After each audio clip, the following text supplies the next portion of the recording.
Good morning, students. അടുത്ത നമ്മൾ first മോഡ്യൂളിലെ questions എല്ലാം ആൻസർ ചെയ്ത് കഴിഞ്ഞു. ഇനി രണ്ടാമത്തെ മോഡ്യൂൾ നമ്മുടെ ക്വസ്റ്റ്യൻ പേപ്പറിന്റെ കോഡ് ഇതാണ്. GYMAT101 mathematics for electrical science 1 BTech degree regular examination December 2024.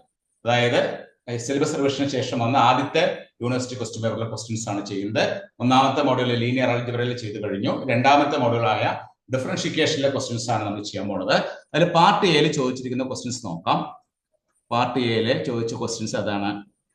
First question, show that y1 equal to e raised to minus 2x, y2 equal to e raised to 3x are linearly independent. ഈ രണ്ട് solution y1 ഉം y2 ഉം linearly independent ആണെന്ന് prove ചെയ്യണം. 3 മാർക്കിന്റെ question ആയിട്ടാണ് ചോദിച്ചിരിക്കുന്നത്. അതെങ്ങനെ ചെയ്യണം നോക്കാം കേട്ടോ.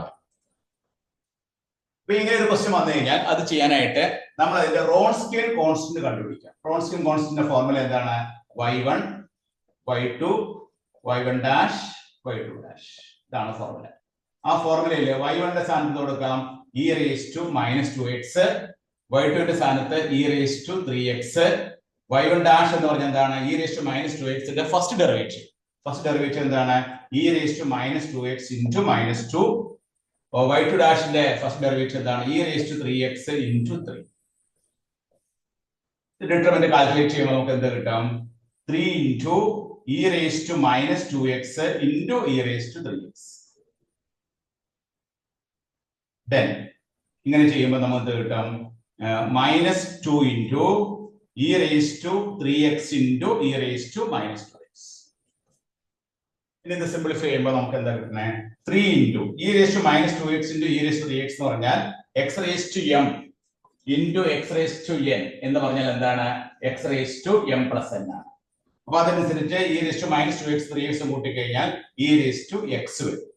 ഇവിടെ plus 2 into e raised to 3x e raised to minus 2x കൂട്ടി എത്ര കിട്ടും? e raised to x വരും. അപ്പൊ നമുക്ക് എന്താ കിട്ടണേ? 5 into e raised to x കിട്ടും. 5 into e raised to x. അത് നോട്ട് ഈക്വൽ ടു 0. അത് ഒരിക്കലും 0 ആവില്ല. x ന് എന്ത് വാല്യൂ വന്നാലും ഇത് 0 ആവില്ല. 5 into e raised to x not equal to 0. Therefore നമ്മുടെ കൺക്ലൂഷൻ എന്താണ്?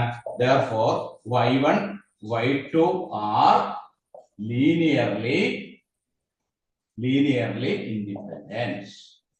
y1 y2 ലീനിയർലി ഇൻഡിപെൻഡന്റ് ആണെന്ന് നമ്മൾ പ്രൂവ് ചെയ്തു. അപ്പൊ ലീനിയർലി ഇൻഡിപെൻഡന്റ് ആണെന്ന് പ്രൂവ് ചെയ്യാനായിട്ട് എന്താണ് ചെയ്തത്?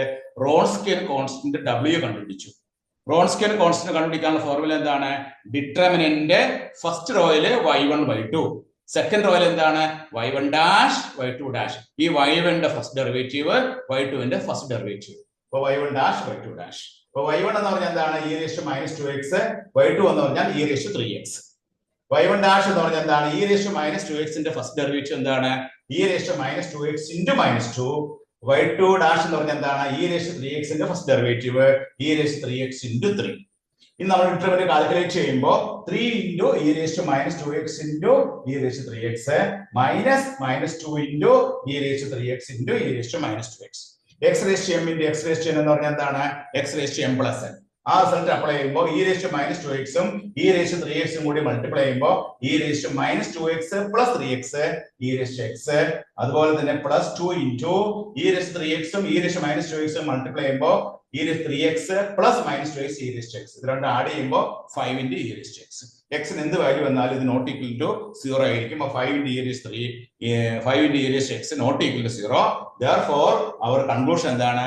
y1 y2 ലീനിയർലി ഇൻഡിപെൻഡന്റ് ആണെന്ന് കിട്ടി. എല്ലാവരും നോട്ട് ചെയ്തെടുത്തോളൂ കേട്ടോ. ഇനി നമുക്ക് അടുത്ത ക്വസ്റ്റ്യൻ ചെയ്യാം.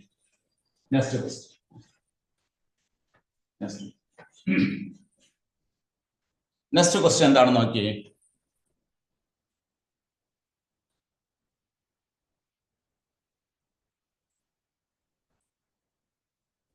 Next question,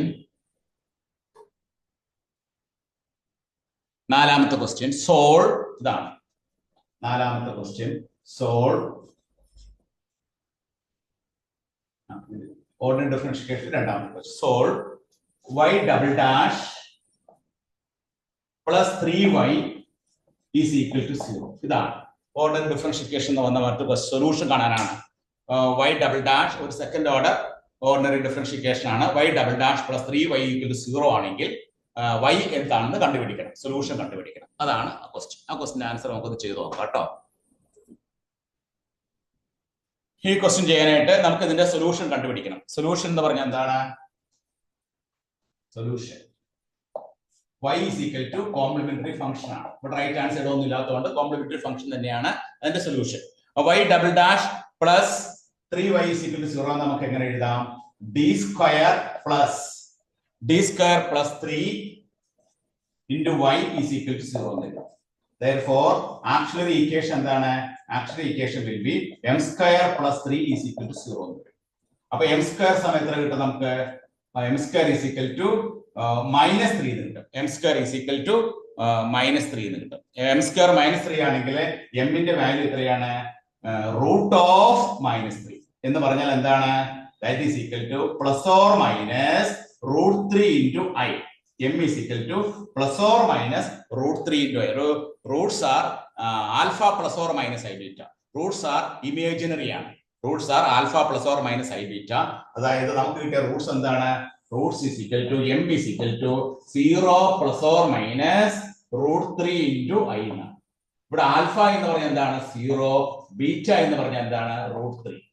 alpha 0യും beta root 3യും ആണെങ്കിൽ നമ്മുടെ കേസ് 3ലോട്ട് പോകുമ്പോൾ നമ്മുടെ സൊല്യൂഷൻ എന്ന് പറയുന്നത് എന്താണ്?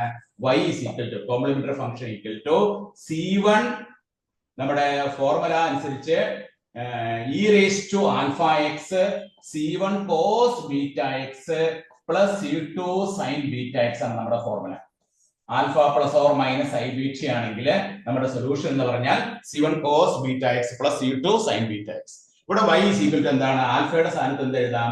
0. അപ്പൊ e raised to 0x c1 cos beta എന്ന് പറഞ്ഞാൽ എന്താണ്? Root 3 into x plus c2 into sin root 3 into x. അപ്പൊ നമുക്ക് കിട്ടുന്ന ആൻസർ എത്രയാണ്? e raised to 0x 1 ആണ്. അപ്പൊ c1 cos root 3x plus c2 sin root 3x. ഇതാണ് നമ്മുടെ solution of the given differentiation. Given differentiation solution നമുക്ക് എന്ത് കിട്ടി? c1 cos root 3x plus c2 sin root 3x. ഇത് എങ്ങനെയാണ് ചെയ്തത്? തന്നിരിക്കുന്ന differentiation y double dash plus 3y is equal to 0. അപ്പോൾ ഇവിടെ റൈറ്റ് ഹാൻഡ് സൈഡ് 0 ആണ്, ഒരു ഹോമോജീനിയസ് ഡിഫറൻഷിയേഷൻ ആണ്. അതുകൊണ്ട് y എന്ന് പറഞ്ഞാൽ കോംപ്ലിമെന്റ് സൊല്യൂഷൻ എന്ന് പറഞ്ഞാൽ കോംപ്ലിമെന്ററി ഫംഗ്ഷൻ ഇറ്റ്സെൽഫ് ആണ്. ആ കോംപ്ലിമെന്ററി ഫംഗ്ഷൻ കണ്ടുപിടിക്കാനായിട്ട് ആദ്യം തന്നെ നമ്മൾ ഇതിനെ സിംബോളിക് ഫോമിലോട്ട് കൺവെർട്ട് ചെയ്തു. സിംബോളിക് ഫോം എന്താണ്? d square plus 3 of y is equal to 0 ആണ്. സിംബോളിക് ഫോമിലോട്ട് കൺവെർട്ട് ചെയ്തതിനു ശേഷം ഇതിന്റെ ആക്ച്വൽ ഇക്വേഷൻ എഴുതി. അതിന് d equal to m കൊടുത്തപ്പോൾ m square plus 3 is equal to 0 എന്ന് കിട്ടി. Therefore m ന്റെ വാല്യൂ നമുക്ക് എന്ത് കിട്ടി? റൂട്ട് ഓഫ് മൈനസ് 3 എന്ന് പറഞ്ഞാൽ m is equal to plus or minus m is equal to plus or minus root 3 I know. m equal to plus or minus root 3. Roots are in the form of alpha plus or minus I beta. But alpha in the പറയുന്നത് 0, beta in the പറയുന്നത് root 3. Alpha plus or minus I beta formula ആണെങ്കിൽ solution എന്താണ്? Formula എന്താണ്? y is equal to e raised to alpha x c1 cos beta x plus c2 sin beta x. അപ്പോൾ y is equal to e raised to 0x c1 cos root 3x plus c2 sin root 3x. ആൽഫയുടെ സ്ഥാനത്ത് 0 കൊടുത്തു, ബീറ്റയുടെ സ്ഥാനത്ത് root 3 കൊടുത്തു. അപ്പോൾ e raised to 0x എന്ന് പറഞ്ഞാൽ എന്താണ്? 1 ആണ്. അപ്പോൾ y is equal to എന്ത് കിട്ടി? c1 cos root 3x plus c2 sin root 3x. ഇതാണ് നമുക്ക് ഇതിന്റെ സൊല്യൂഷൻ. ഇത് എത്ര മാർക്കിന്റെ ക്വസ്റ്റ്യൻ ആണ്? 3 മാർക്കിന്റെ ക്വസ്റ്റ്യൻ ആണ്. അപ്പോൾ ഓർഡിനറി ഡിഫറൻഷിയേഷന് 2 ക്വസ്റ്റ്യൻ ആണ് വന്നത്. ഒന്ന് ലീനിയർലി ഇൻഡിപെൻഡന്റ് പ്രൂവ് ചെയ്യാനായിട്ടും രണ്ടാമത്തെ സൊല്യൂഷൻ കാണാനായിട്ട്. ഈ 2 ക്വസ്റ്റ്യൻ ആണ്. ഓരോ ക്വസ്റ്റ്യനും 3 മാർക്ക് വെച്ചിട്ടാണ്. അപ്പൊ എല്ലാവരും നോട്ട് ചെയ്തെടുത്തോളൂ കേട്ടോ. ഓക്കെ.